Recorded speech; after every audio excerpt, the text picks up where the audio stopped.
Hello, everyone, and welcome to this week's markets update. Mukund is not available this time, so this will be me, myself, Manoj alone. Let's kickstart the call today with earnings. What we had earnings last time, and what kind of earnings expected for the week, and accordingly we can move forward from there. Hope you all had a great week last week, and expected to have next few weeks as well good because markets are not expected to do much for the next couple of weeks. Yeah.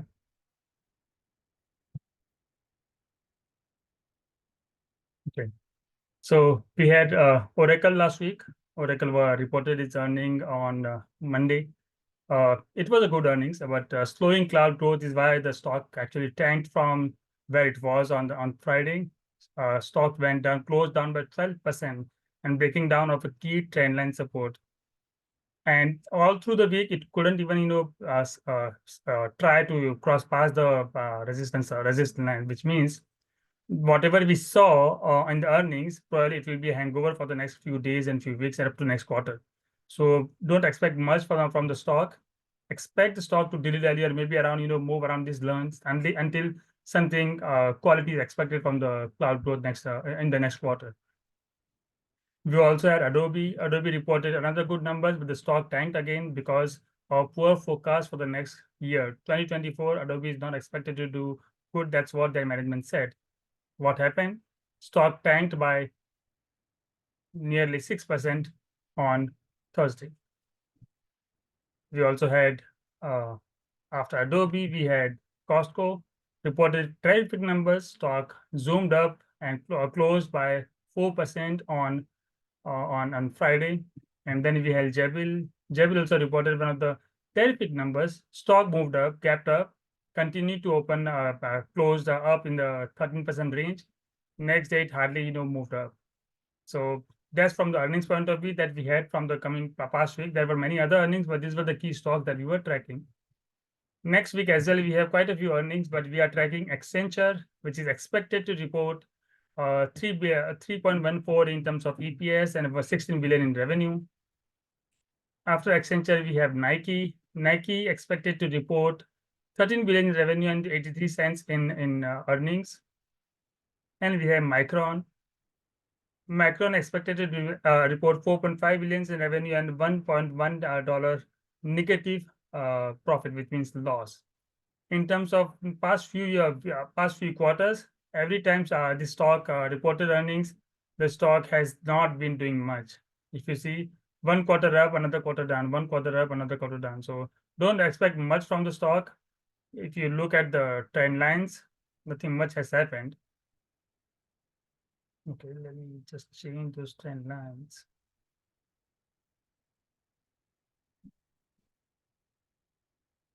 Okay.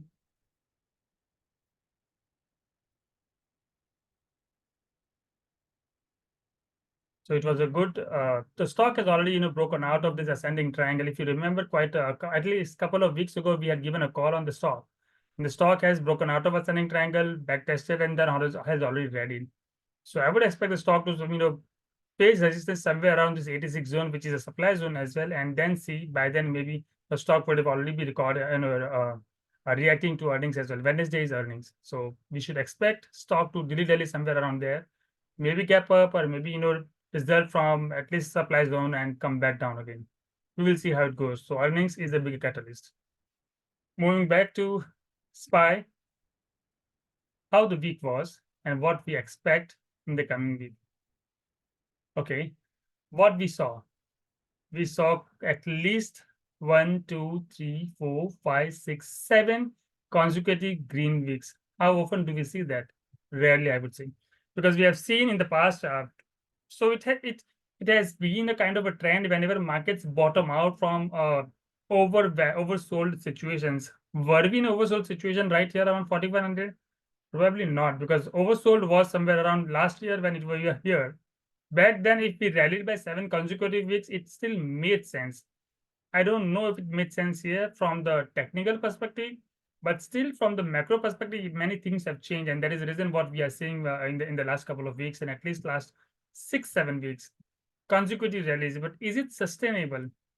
I would say not sustainable, at least in the current environment and current pace, because any kind of a rally which is, which is backed by fundamentals, backed by macroeconomic scenario, it does make sense. Macroeconomic scenario, are they good? We can doubt about it. We can debate about it. In terms of fundamentals, earnings have been okay, but next quarter and next to next quarter are expected to show negative earnings growth. If negative earnings growth is expected, then how come we are seeing stocks rising so much? There is something else to it, which is basically liquidity, and that's what liquidity is talking about. Keeping liquidity, fundamentals, and macros aside, and if we talk about purely technical perspective, this is what we are seeing. It is rising in this green channel near around this top, which is around 4,800, and right at the upper end of the rising wedge, which is the red two lines. One key thing to show here is the spinning top. Spinning top is normally a top out scenario. Normally whenever markets top out, there are some kind of candlestick formation that take place. Spinning top, inverted hammer, evening star, bearish Harami cross. These are certain patterns which shows that bulls are losing their grip and bears are probably trying to take control. Next day, this is the Friday's spinning top. If next day, which is Monday, gives us a confirmation by way of another red candle, then that's a confirmation that yes, market wants to reverse from here. Whether it is a good reversal or just temporary correction, we will see as market moves. But that's one sign that probably market wants to take a break from here. That is just one sign. Another sign is, of course, it's exactly at the upper end of the rising wedge and roughly around upper end of the green channel as well. Moving from S&P 500, which is ES, to NASDAQ, what does NASDAQ tell us? Even NASDAQ is following very similar pattern to what S&P 500 is doing. Rising wedge, this red lines, and two key candles. If you see, Thursday was a spinning top followed by inverted hammer on Friday. This kind of back-to-back bearish candles, when we had 7 consecutive weeks of gains, that's a sign that bulls should take a break for a moment. Even if it is not a big correction, at least some kind of a correction should be on the anvil, especially given that we are at the upper end of key trendline resistances on both the key indexes. Whether it is S&P 500 or NASDAQ, both are at the key trendline resistances. Apart from that, if you look at the RSI and MACD, both are overstretched. Look at RSI, where it is. It is extremely overbought, if not overbought, extremely overbought. And of course, if you notice, it is okay. So this is called as negative divergence. This is just RSI.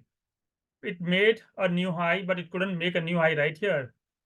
Although NASDAQ made new highs both times, which means although bulls are able to take markets up, the strength and momentum indicators are not favoring the market, which means at some point bullishness has to take a break before they can come back up.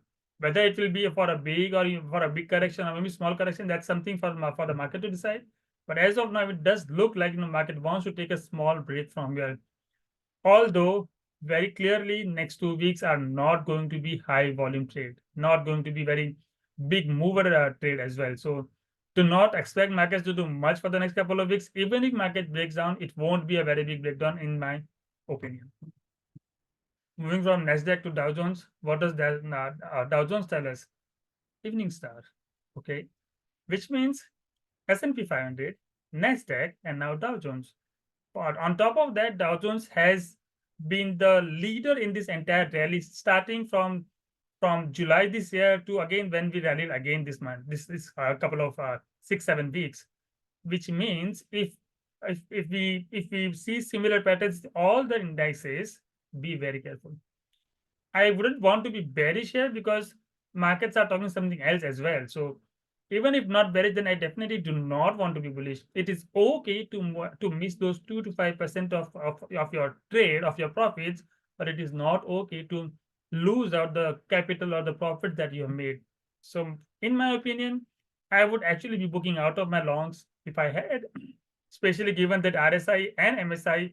So you look at this RSI 85.9, and this is 5-year high RSI. Last we had seen was 2018, and now we are seeing 85.99, which is 86, is exactly after 5 to 6 years.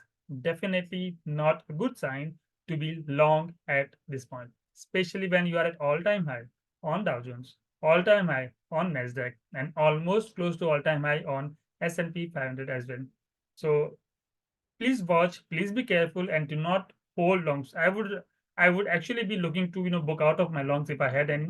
Not the long-term ones, but definitely the short-term ones, whichever I have been holding. Long-term, for the long-term portfolio, we can look at it some other when markets move forward. But as of now, definitely short-term holdings should be taken out of the picture. From Dow Jones to Russell 2000, what does it say? It is exactly at the trend line resistance where it has been all through last 18 months. And not just that, upper end of the channel and almost like inverted hammer kind of a candle on Friday. So all in all, if you look at all the 4 key indexes of the stocks, Russell 2000, which is small cap index, Dow Jones, which is industrial, NASDAQ, which is tax, and S&P 500, all the key index futures are showing us one clear signal. On Thursday and Friday, all the bulls had it, but they are on the verge of losing the grip on the markets. So please, as I see, I would definitely please be very careful, and I would definitely try to book out of my longs. Okay. Moving away from stocks to some of the key other assets like 10-year and crude oil and dollar index. Let's see what they say. 10-year, definitely big breakdown of a big channel on the daily, and on the weekly closed just below 50 MA of the weekly. So maybe slight chances of a small bounce from here, but I don't know if that bounce would be sustained, because it definitely looks like it is topping out. Probably it may come down towards this bigger channel which has been holding for last 2-3 years. Probably somewhere here is when there will be a bigger bounce, but as of now it may give a small bounce and then again break down.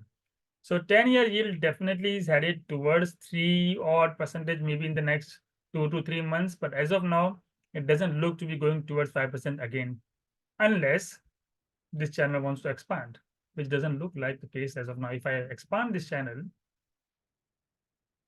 it probably could be this.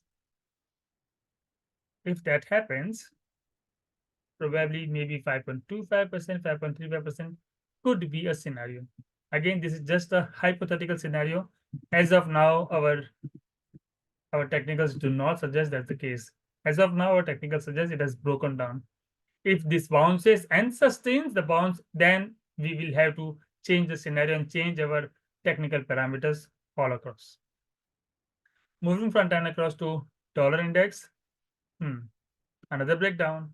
Sorry, not breakdown, but it is trading in this big range of since last more than 1 year. And we know, because in the last 1 year itself, market has been continuously trying to go up, and hence dollar index has been coming to indicating to come down. Is it trying to bottom out? This bull flag, as of now, it doesn't look like it is trying to bottom out, because after this big grand candle, it is an inside bar. Inside bar is a sign that probably it wants to take a break here. So next 1 or 2 days will be critical for the bulls, dollar bulls, to see whether it wants to show a bounce or not. So next 1 or 2 days will be critical for dollar bulls. Next is crude oil. I tweeted about this when it kind of bottomed out here, and maybe here. This was on, I think, Thursday. Let me see. Yes, this was on Tuesday, and I think Tuesday I tweeted and said that please be careful of your shorts if you are holding your shorts, because after this consecutive fall in crude oil prices, and it was continuously in this channel, and it was closing in on the demand zone. It wasn't a price where you would want to be short. 66 or 67 is where it bottomed out, I think. Low was 67.70, and then from there it's 71.78. Key here is if it is able to cross past this 20 MA and come back all the way towards 200 MA. I don't know. We will see, because it needs to make at least higher than this high, to be able to give some sign to the bulls that yes, crude wants to go up from here. As of now, we would say that it's continuing to make lower highs and lower lows. 20 EMA will be first sign, and after that, the key pivot would be this, which is 1750. Moving on from crude to gold. Consistently inside this big box zone of last 2 years, more than 2 years. It tried to break out here, but that was the sign which I had said last time when it was breaking out. I said very clearly that please be careful around this zone 2125. It went up all the way to 2145 and then broke down. Whether it wants to rally from here or not, we will see. But as of now, it does not want to break out in a hurry. Even if that was a breakout, that breakout fizzled out immediately. So any breakout needs to be watched carefully for these two zones. Apart from this box zone, this key trend line is also very important. If it breaks out of this key trend line, then this channel line and then this. So 2250 and then probably 2350. Okay. Which are the stocks that we are watching next week? IBM is the stock that I'm watching and probably on the shorter side. Why? Because of the key thing. Look at this weekly candle. Where exactly it is exactly at the supply zone and upper end of the this channel. 1, 2, 3, 4, 5, 6, 7 consecutive weeks and 8th week, and 8th week was spinning top.